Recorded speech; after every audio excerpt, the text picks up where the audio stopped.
Everybody's here, man. It might Everybody's be. here. So Let's Yep. do this. We're good. yeah. We just kind of roll with the punches around here, guys. It's a little Someone give- different. Someone give me a Leroy Jenkins. Yeah. So you're a writer there, Iragmar? Yeah. Yeah. No. If you look at my page, you'll see that I mentioned it in the description, and my mostly work on my science fiction works, but I also write fantasy and a bit of horror, also detectives, but this is on the back burner for now until I finish the current book series I'm working on. Yeah, man. Yeah. So who was your inspiration? Like, who did you get your inspiration from writing? Like, who made you want to write? Well, a lot of the old classic works of fiction. Some of the first authors I kind of became infatuated with were like Jules Verne and another Russian author called Alexei Belyaev, which is famous for writing somewhat, well, how should I put it, horror, sci-fi things about making, sustaining severed human heads and stuff. Like it was very interesting, and probably something I shouldn't have read back then because I was, I think, second grade, maybe. Okay, nice. Yeah. Man. You've been writing a long time, man. I love your writing. Like, I don't get that much time to read because of the kid and everything, but when I do get a chance, I definitely go through it. Like, I know the other day, you commented, you're like, oh, make sure to like after you read, and I was like, yeah, I will, but I haven't read it yet, so I got to come back. I'm going to come back and read it, though, but I read it. So tell me about that one. Tell me about your favorite part of that story there, and tell us what it was about. Well, it was quite visionary for the time because when this author wrote about these procedures, like it was considered science fiction, just like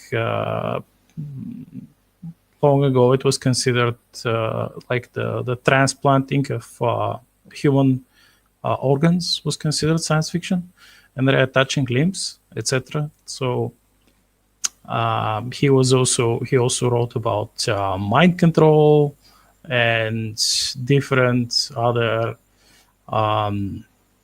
strange and mysterious technologies, which, of course, like I said, everything was considered really far-fetched. So that's that. And about Jules Verne, you know, I mean, this is someone who, at least I think that most people know about Jules Verne, about the submarine stuff, quote unquote.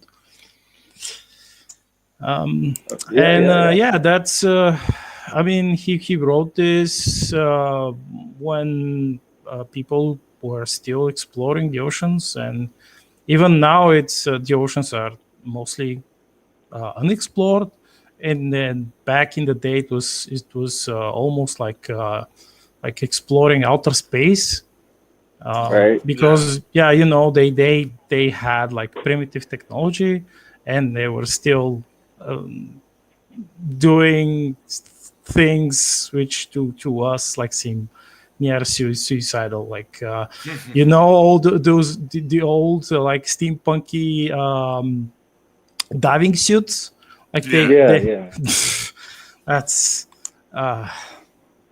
Yeah, I was reading in one of the comments on one of the you have a bunch of fans for your book Star Shattered. First of all, there's a lot of gaming fans, so that's really cool.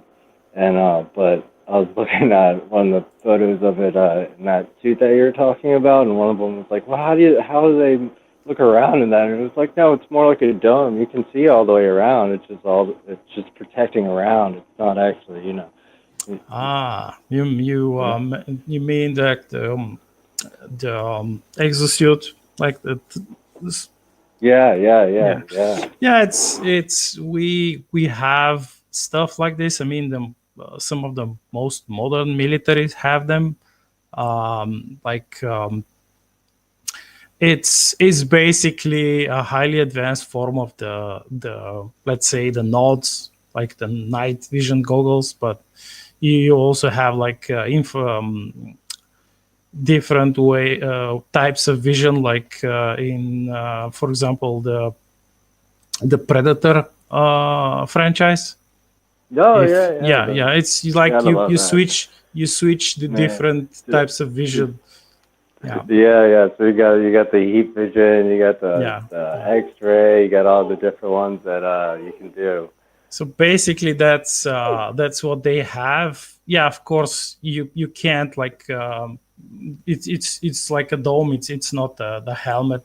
You can't turn your neck around. So if for some reason like the suit lost its systems, its sensor systems, you're screwed. I mean, you'll have to exit. Yeah. You'll have to exit the suit. Like You gotta all think about that. technology is like it's very nice. Like to have um, exoskeleton assisted armor, heavy armor and stuff. Like you can lift flip a tank or something, like fly with engines, integrated engines in the suit. But if it breaks, like you have to, it's junk. Yeah, man. So with all your gaming, your gaming fans, what's your favorite game? Well, I love mostly older games. I grew up with different simulators, like the old XCOM and TIE Fighter series. Also, like the first Civilization games, like the very Yeah. first. Yeah. Okay. So, and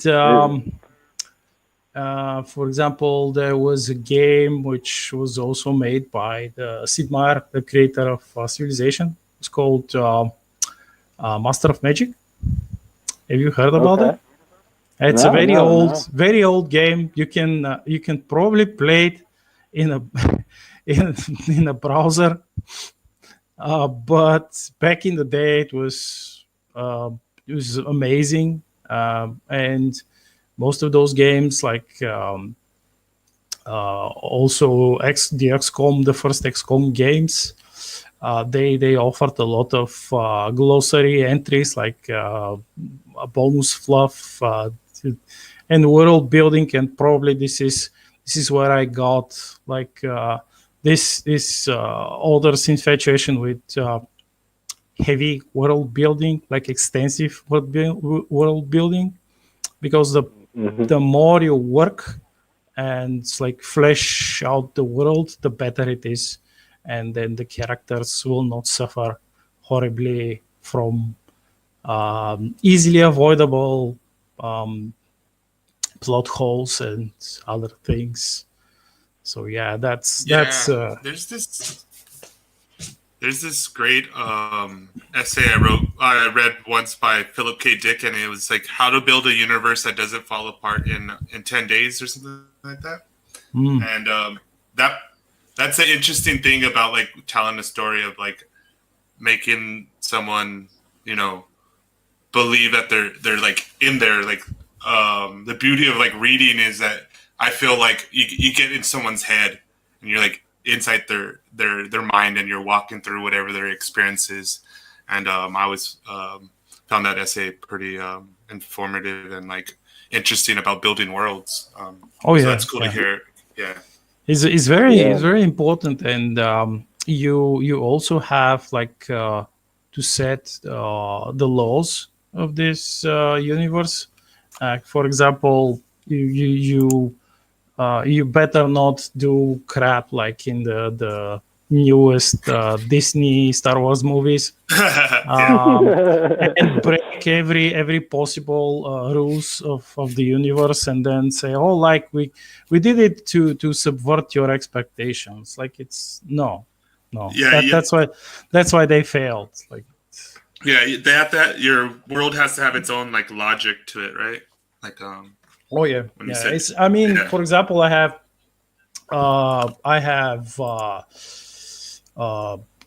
people with, or let's say sentience, because not only humans have these abilities. Like you have telepaths, and basically they are sort of how should I say it, wizards, quote unquote. They can manipulate their surrounding environment by way of psionics, and they are very powerful, really powerful. But the problem is that with all that power, they have vulnerabilities, and they can't use this power all the time. And also, there are different technological ways to nullify their powers, because for every action there should be an equal reaction. So if you build a bigger gun, a more powerful gun, eventually your opponents will learn how to counter this and make like better armor. This is the eternal race of technology of attack and defense, attack versus defense, and vice versa. So that's somebody needs to read your book and make it into a game for me. Well, I did something like that. I mean, I used everything in my books, in this universe as a setting for D&D games. So that's right. I kind of did this. Yeah, man. Yeah, D&D. Yeah, so you play a lot of that, and you have your own D&D world. It's the world of the books, basically the same universe. Yeah. But you have you have your own dedicated server that people can go on to and all that? No, I rarely game these days. I mean, most of the time I'm either working on the books or writing some additional short stories set in the same universe, or like in the stuff. Yeah. Oh, me too. Of course. I want a first-person shooter of your book. That's what I want, right? Because then I can play forever. That'd be great. Dragon and Fox Gaming can stream it for us, right? Dragon and Fox. Yeah. You still over there? Oh man. Yep. So what have you been doing with these last couple of days, man? just hanging out with my friends, kind of doing some crazy stuff. But no, I want to go back to, you said something about Star Wars not doing it right. Have you seen any newer sci-fi shows or movies that you think are doing it correctly or that you find interesting? Because that's always tough to find, like a sci-fi that I like. The last one, the newest one was I think another show which they canceled twice, if I remember correctly, which was also based on a book series. Really good show. What was the show? It was set in like the not so distant future, and humanity was colonizing the solar system, and you had like the old Expanse. Yeah, the same one. Like it was a masterpiece basically because you had like all the books and everything was they had a really good base and all the extra fluff, like the world building was already done. Yeah. So they only found like very good actors. All of the actors are very good, and they managed to recreate it really well. Like it's if one of you if you think, if you're looking for something sci-fi to watch, this is the thing you should like. It's when the ships maneuver in outer space, when they recreated it in the series, they actually show how they rotate and use like their main engines to stop and make like a turn or something. It's because it's space. You don't just snap your fingers and like it's the ship will just turn. Or like in your old shows, they show how starfighters bang. Like you don't bang in space. Yeah, that's something too. Because I watched Expanse, and when we're talking about world building, they do like the first season sets up for like the next season. Like they spent the whole like building the world. Yeah. Basically, this is what I do in my series. Yeah. Awesome. I learned that from Babylon 5 and Straczynski. That's one of the older shows I was happy to watch and rewatch, and I probably watched it more than 10 times. But it's quite superior. It really is, because they had like I mentioned before, they had a clear plan. They knew what was going to happen. Like you said, they set things up. It was not snapping of fingers and subverting the expectation. This is how you do it. It's and that's why this show there are still a massive fan base. The actors, which I'm sad to say, some of them died already. The last the last to die, I think, was Mira Forlani, an Italian actress, very excellent actress. She died, I think, January this year. Yeah, this is the proper way to do it. Like, and this is why even now, after like many years after the show is like finished, everything is completed, like people still watch it. I don't know. Yeah. Did you, man? It's we need more original Star Wars. Oh yeah. Setup. Yeah. I I don't know what are they going to do with the Mandalorian now after they kicked Gina. Yeah. They sacked her. That's talking about Dragon and Fox. shooting yourself in the foot.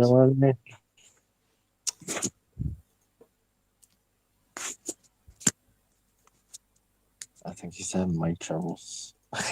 Oh no, I'm here. Oh yeah.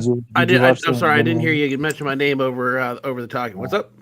No problem, bro. No problem, man. Did you watch The Mandalorian? Oh yeah, we my wife and I, we binged season 1 and then redid season 1 to prepare for season 2. Oh, nice. And do you guys know each other online? What, me and Ag? Yeah. No, I've never talked to him before today. Oh, nice. Introduce yourselves, man. You guys should get to know each other. I mean, he has some nice books, man. And I know he doesn't get much time to game, but a lot of gamers love his sci-fi books. He has some really nice reads. Yeah, I always check out his channel. Yeah, I always have a soft spot for sci-fi. I read heavily read the Star Wars expanded universe books, back in the day. Ooh. And which ones are your favorite? Oh God, the X-Wing series will always have a place in my heart. But in addition to that, what was the one? I don't remember book names, but definitely the Thrawn trilogy was great. Oh yes. Yeah, so definitely, and was crushed when the quote Lucas Story Group decided that they were not gonna have anything to do with the expanded universe. I was just so disappointed.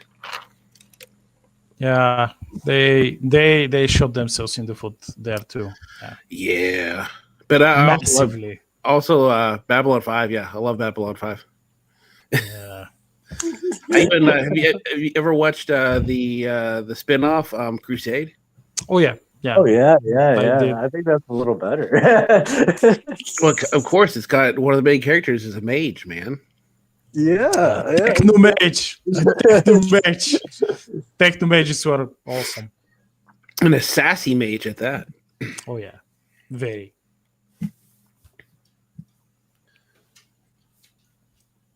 I don't know. I had, I think it was a few years ago. I did a couple of games, like D&D games, with a very old group of mine, and they were set in the Babylon 5 universe. But they were after the Shadow War. It was a very short campaign, and I kind of modified a lot of material of my own material to make it work with like the modern technology and stuff. Yeah. It was awesome. What is your favorite kind of books to read, bro? So mine, my first and foremost love will always be fantasy fiction. From a very young age, back when when I was like 8 or 10, most kids my age were reading Choose Your Own Adventures and 100-page little novellas. My dad gave me the Hobbit and said, "Here, read this."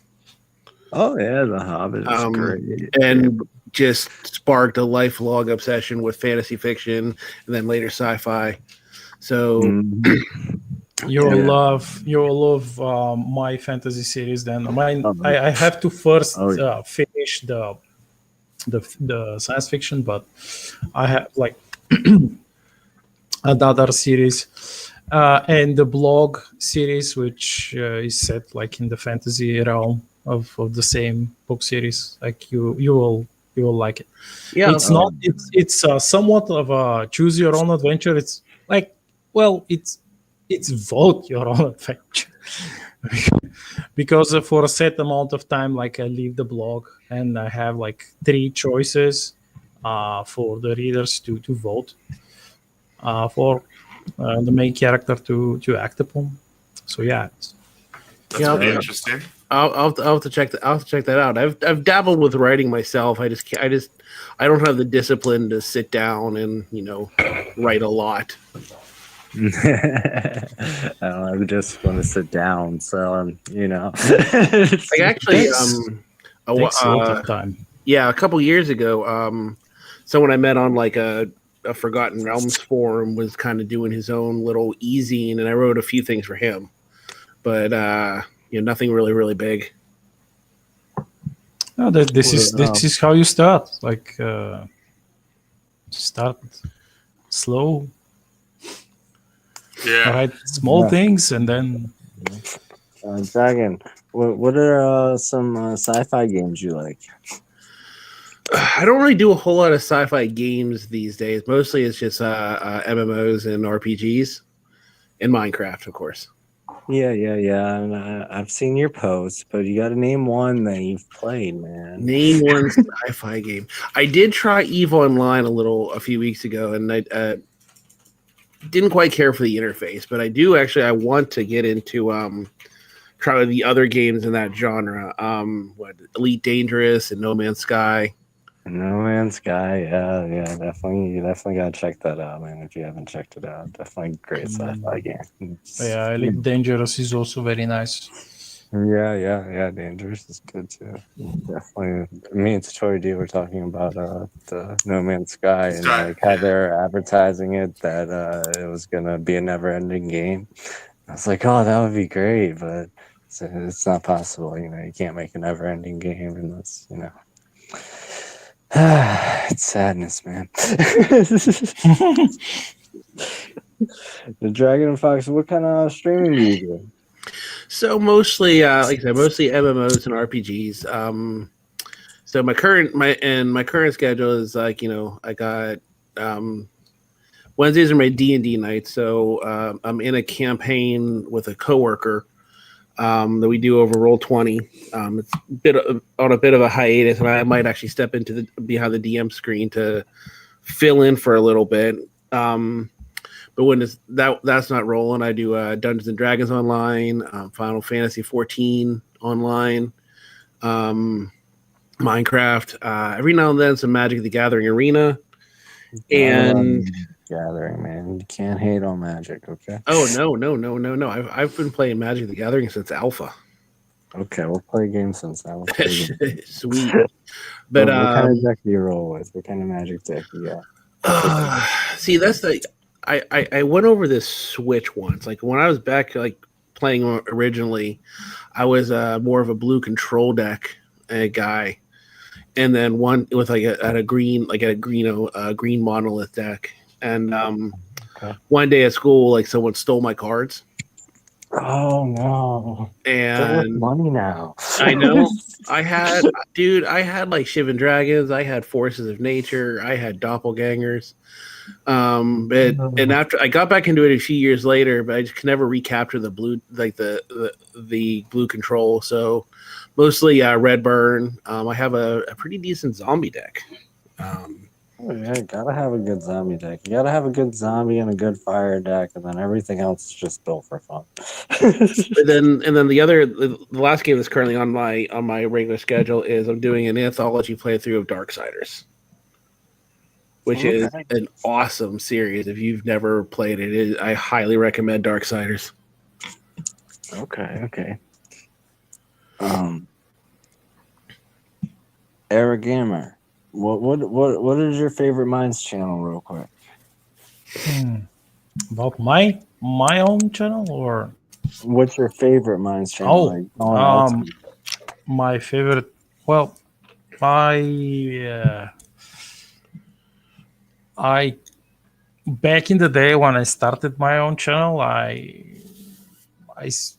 invested one day of the week. It was usually Friday when I searched for interesting channels, and I also attempted to aim to promote like small channels, beginning new channels, and sometimes I found like very nice art channels or music channels, but sadly, most of them are now gone.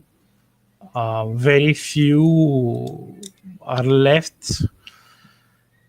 Let's say some of. With Accepting Binary, he's a great guitarist, man. You gotta check out his channel. Oh yeah. Yeah. I have like some of the recent some of my old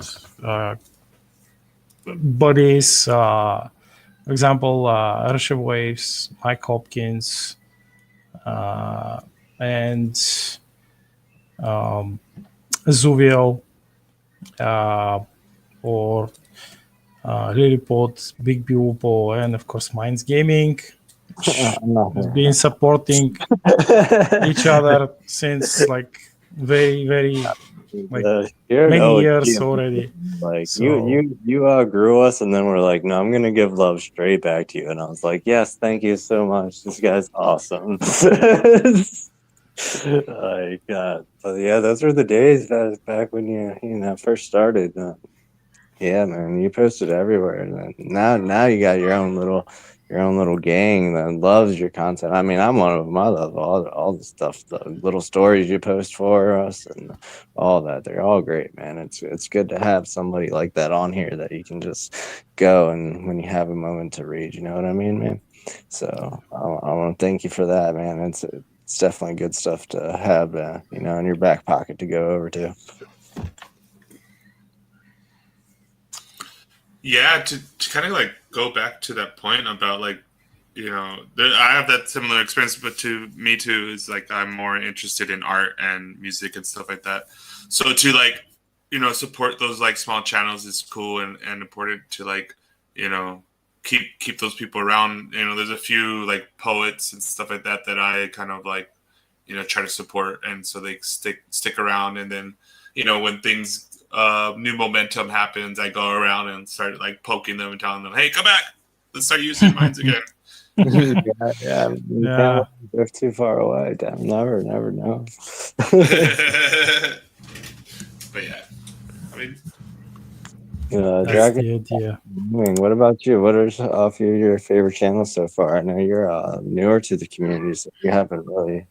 I haven't really had time. Although we did just have last night a big old friend finder party. A bunch of people posting a hashtag for that.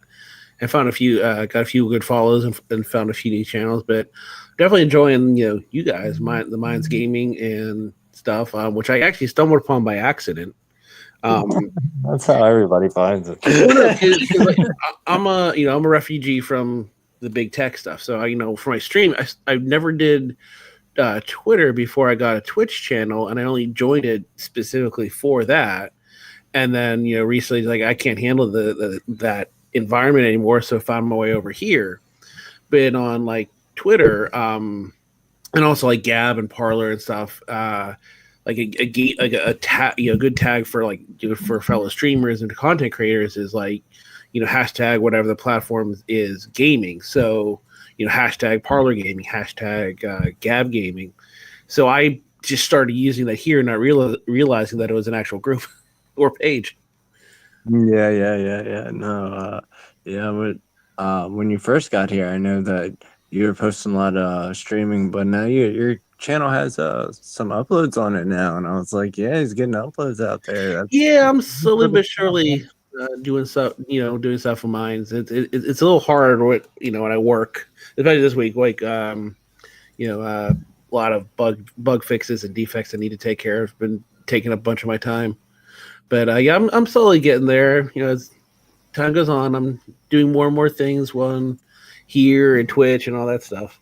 Yeah, definitely. We got to get some streaming on Minds for you guys because there are a lot of new streamers here now. There are a lot of people. Oh yeah, definitely a lot, and there are like people who really want to find like groups, like for example D&D groups.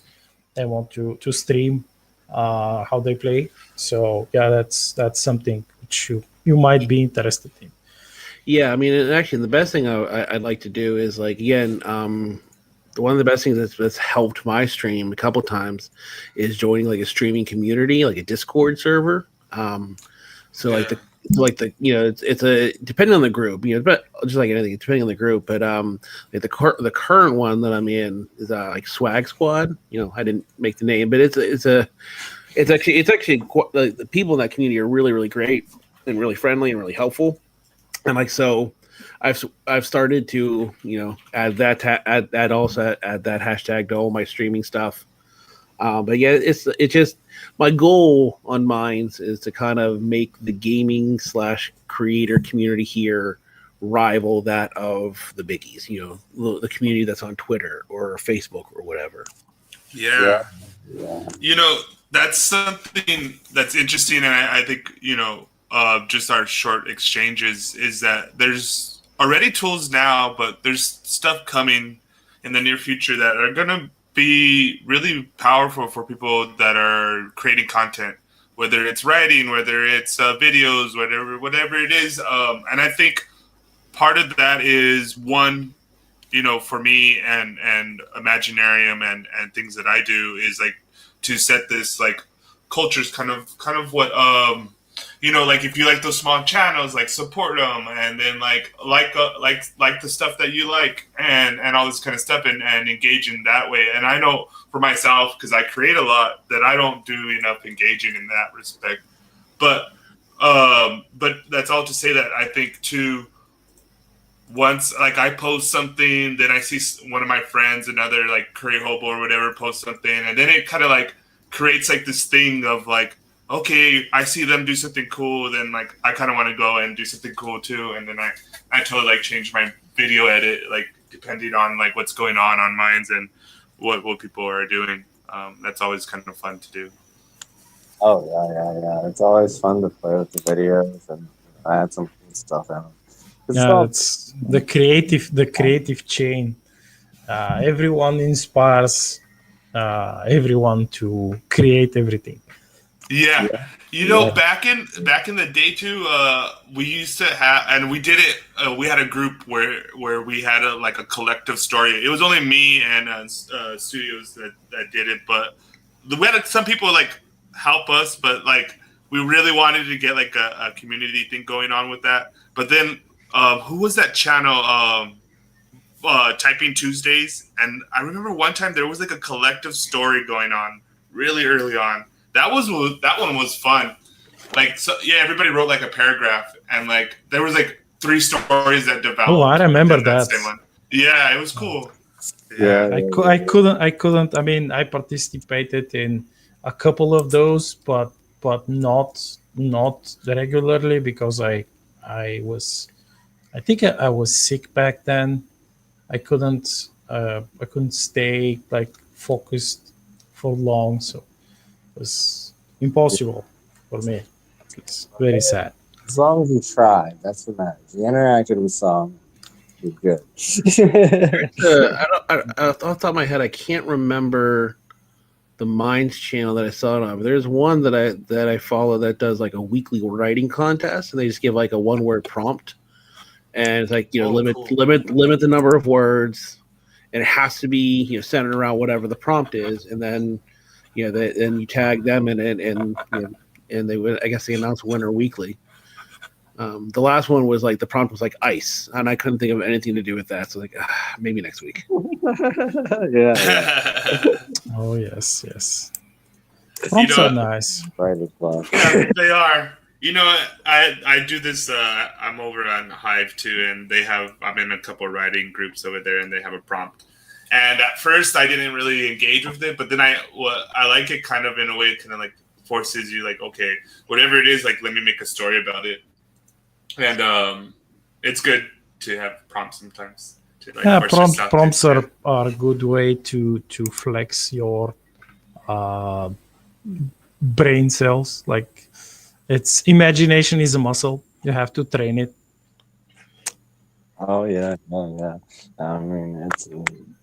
How many of you guys still, just imagine while you're just, walking down the street? Oh yeah, my brain is always active. It's like I'm one of those people. It's kind of hard to shut my brain off. Yeah, same way. But like everything's always scattered everywhere, so it's just like, yeah. scatter everything everywhere and then be like, oh yeah, I should probably organize this. Yeah, it's like your mind is like the brain of a writer who's like a discovery writer. It's like he's writing from temporary like inspiration or something like he or she saw that day or remember from a month ago or maybe a year ago, or like a random word or a random picture or something like maybe even a sound, and they just their mind snaps, clicks, and they start writing. Yeah, man. Yeah. So let's talk about this project that we're doing. I know it's Yeah. I know you've been pushed into this part, but we'll talk about it. Go ahead, Sadori. So, just talking about how our brains work and this and that, like when me and Mindsgaming like first initially started talking about doing this interview stuff. And so the idea was simple at first. And then I was like, okay, I can help you with that. My friend wants to do some gaming stuff. It sounds cool. But then once we got talking and we did the show, actually that whole first half weren't able to save. But then I start going into like, whatever I'm into, and then Mindsgaming's mind starts going, and then like everybody like the next day is like, okay, let me sign up for a glitch, and like, oh yeah, let's fuck around with VR. Okay. And this is where I'm really excited, is like we have this idea of using the VR in different ways. Well, first we're gonna like display the videos, but then I'm thinking like, how do I write a story or like a game in a VR space? So like the first one is kind of like this escape room type of thing, and it's just like we have a new medium. I've been thinking about this like constantly in my own mind of where I'm at, and I think this would be kind of interesting to talk about like we have a different medium to express stuff, and it could be expressed in different ways, but also to building an experience that like you could give over to, we were talking about like building a universe that lasts. It's like building something unique that's like different, and that is not just all like shock, but also like something meaningful and something that like gets you thinking. Because I played a couple of these VR like little games, and they're just like really simple, like a maze or whatever. And all I'm thinking like, it looks really cool, but like, why am I here? Like, why am I interested in this? And I think there's a very interesting space to like explore. Mindsgaming is exploring it on the back end, and then I'm thinking about like how to give an experience that you could only probably do like in a VR space or something like that. And that's just been interesting in that idea. Yeah, man, the whole VR thing is just getting ridiculously crazy. Like I've been digging into the code and messing around with all the pages and going back and forth between ideas, and I'm just like, oh, Satori D needs to come in here and be like, oh, this is what we should do. Create an atmosphere in here, because I'm more of a let me try to put this here kind of person. But yeah, I think we're getting somewhere. We got the gathering set up in there. We got a nice code Yeah. set up. We got everything. And that was kind of interesting too. Like I remember I was talking to Corey about something, and he at first didn't understand what I was saying. I was like, no. Okay, you go into the VR space, and then you look one way, and then it's going to be Mindsgaming, and then you look the other way, and it's going to be Imaginarium. But like when you go into the Mindsgaming place, like maybe just for right now, it's like we make like a cool like retro like console, and then like you watch the Mindsgaming stuff on this like old school console of whatever, and then that's how you watch it. Because like our videos are not 3D, but like you can make a nice cool 3D space that looks interesting, and you can look around. And then I think for the Imaginarium, it would be cool to be like have like a cool like theater, or maybe like what I said about like that little screening room or something cool like that. Then like me and Curry like get that image and manipulate it to make it look like Imaginarium or like the Vapor Room. And then you go in there and it's like a theater, and you're like, okay, I picked this video, and then like it kind of like dims, and then you're like, okay, I'm watching Imaginarium in here. But that's all to say that later we keep on building upon that. And I think like the more interesting idea too is like later the Vapor Room turns into this event space that like different artists go and like they design their own VR room, and like how would they use this space? And like once we get good at like manipulating, I was looking at code too the other day, and like once we get good at like being able to design the rooms, and it becomes easier for us, then we can help other people who have different ideas and different thoughts, like how they would use this space. And I think that's interesting. Yeah. Well, at least you guys are getting like you said before, like the first step is getting started. I've been interested in like the VR AR space for a while, stuff for a while as a developer, and I just haven't set aside the time to really dig into it. Yeah. Well, our project is all open source. It's all cooperative, so like you can get in a gathering like this and talk to us while you're coding on your page with us. Like I'm new to it too. Everybody's still learning, so we'll fuck shit up. We can fix it and go back in time if we need to. We got a nice rewind feature that we can rewind all the way back to the very beginning if we want. I might take you up on that. Right now, I'm just kind of most of my free time is going towards the Twitch stream right now. Yeah. And we could use some story and some guidance on plot sometimes maybe, or steal some artwork from some cool space guys every once in a while. Yeah. VR is one of the technologies which has incredible potential, and as always, like with all tools, with any tools, any tool can be depends from the person who builds it, and it's one of the simple things is like when people talk about, let's say, a building material like a brick, you can use the brick in like many ways. Like you can build stuff with it, or you can hit someone over the head. That was my point to like Mindsgaming when we were like talking, because I was talking to someone else, and then his whole thing is about like program or be programmed, and then I was like saying like people like Facebook is gonna be dominating the VR space. Like these other people are gonna be using this, and they're gonna use it to like sell you ads, and like, but can we like use it to do something funner and better than, you know what I mean? And, yeah. I'm waiting for the stream to cut off. Wait. No, we're gonna get cut off again. To big brother, we are not talking about anything that would hinder you. Trust me. Yeah. No. It's just everybody say hi to our assigned FBI spook. Overloads. Yeah. But that's like the scarier part of like all this technology is like, okay, so VR is one thing, but then like the AR space of like who is making these decisions on like what gets displayed how, and like there's going to be like ads that are like native, like embedded in like how you see things, and like you won't necessarily know it. Like they can do all sorts of like weird stuff in that. Have you played any games on VR, Dragon and Fox Gaming? Right when Oculus was really getting really big, they had a display in a Best Buy, and I played some kind of like spell duel wizard thing that was pretty awesome. I remember watching videos about that. But that's about it. I do not. I put together my own gaming computer, but I don't think it's good enough to run virtual reality.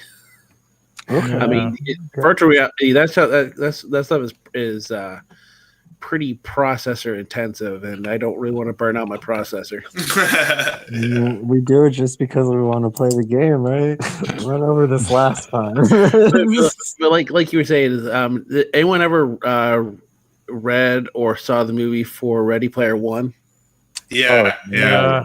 Yeah, the scene from the movie where he was like, where the exec guy was like talking like, we've done research and we can fill up 80 like or 63.4% of your screen with ads before you have a seizure.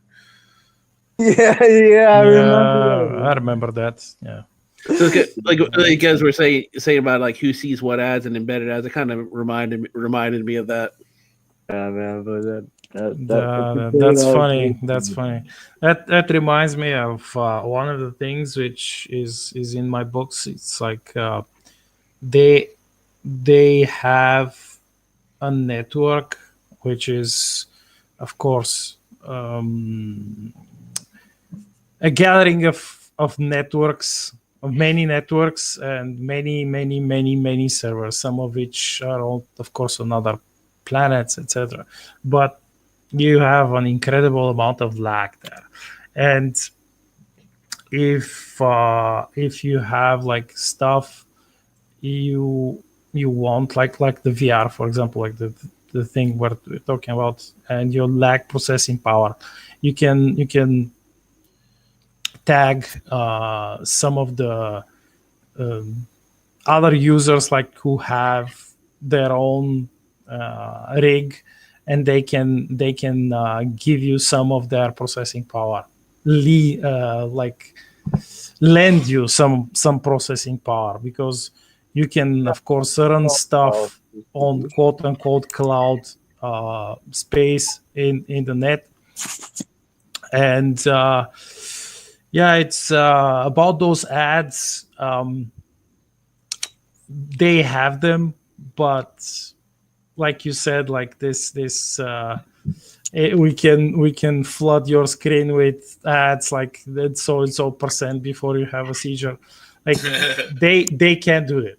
They can do it, at least in this in our space, in Terra space. They can do it, because if they try to do it, if someone tries to do it, they will be hunted down and killed.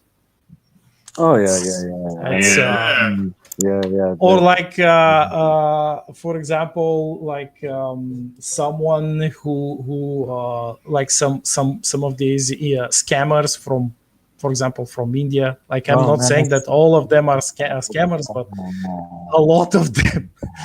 So if someone is like tries to do it, tries to scam people in certain ways over the net, they will be tracked down and killed.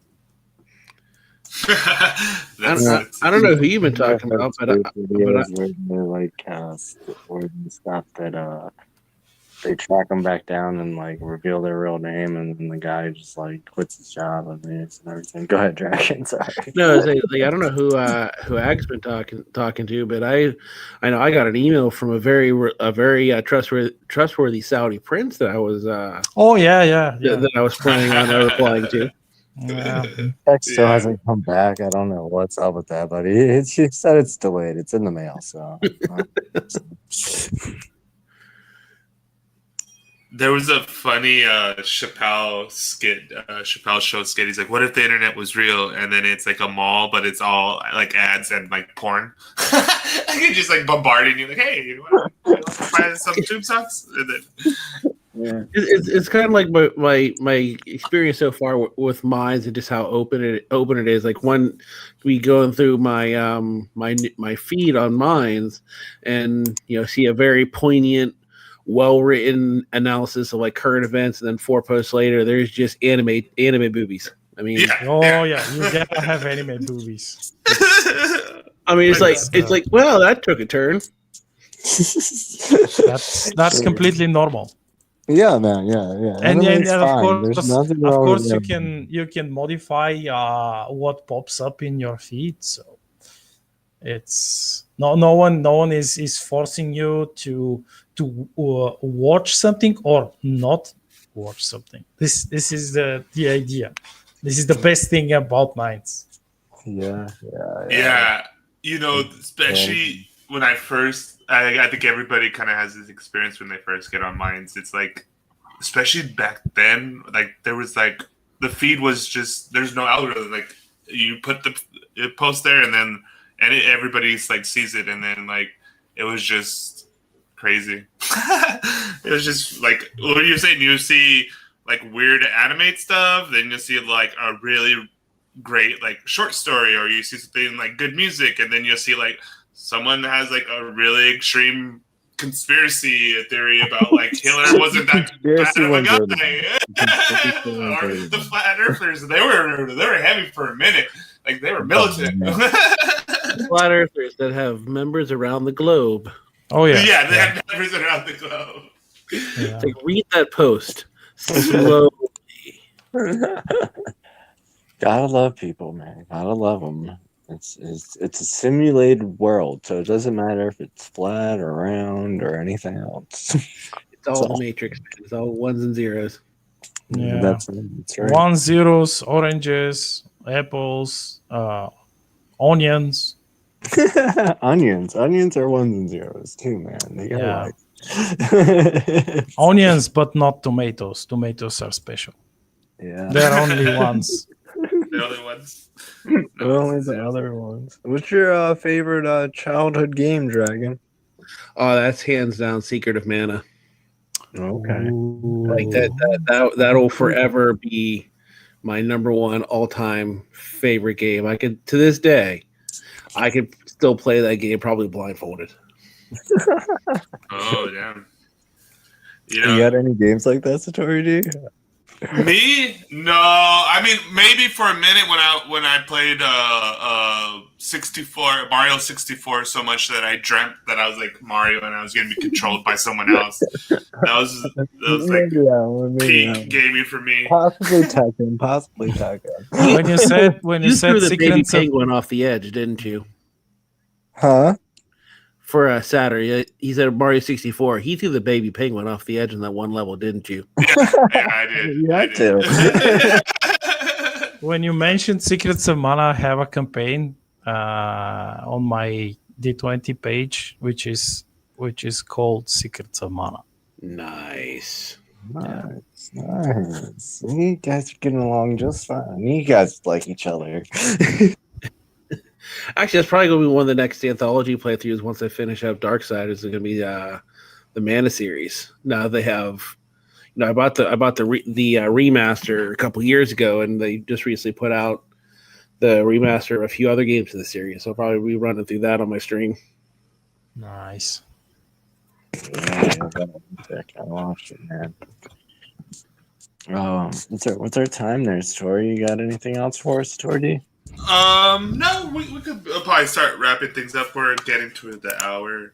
But I would just like to thank everybody here for coming, and also too, I mean, this whole thing about, I guess maybe let's end it on original content and imagination. So I'm just guessing, for me, when we're talking about like we have all these ideas and we're trying to like prioritize, but I guess for everybody, I guess let's talk about like workflow. You're talking about your imagination being a muscle. Like, I guess maybe what are some of the things that you do to do that as like practice? Do you have like a routine to get you ready for writing?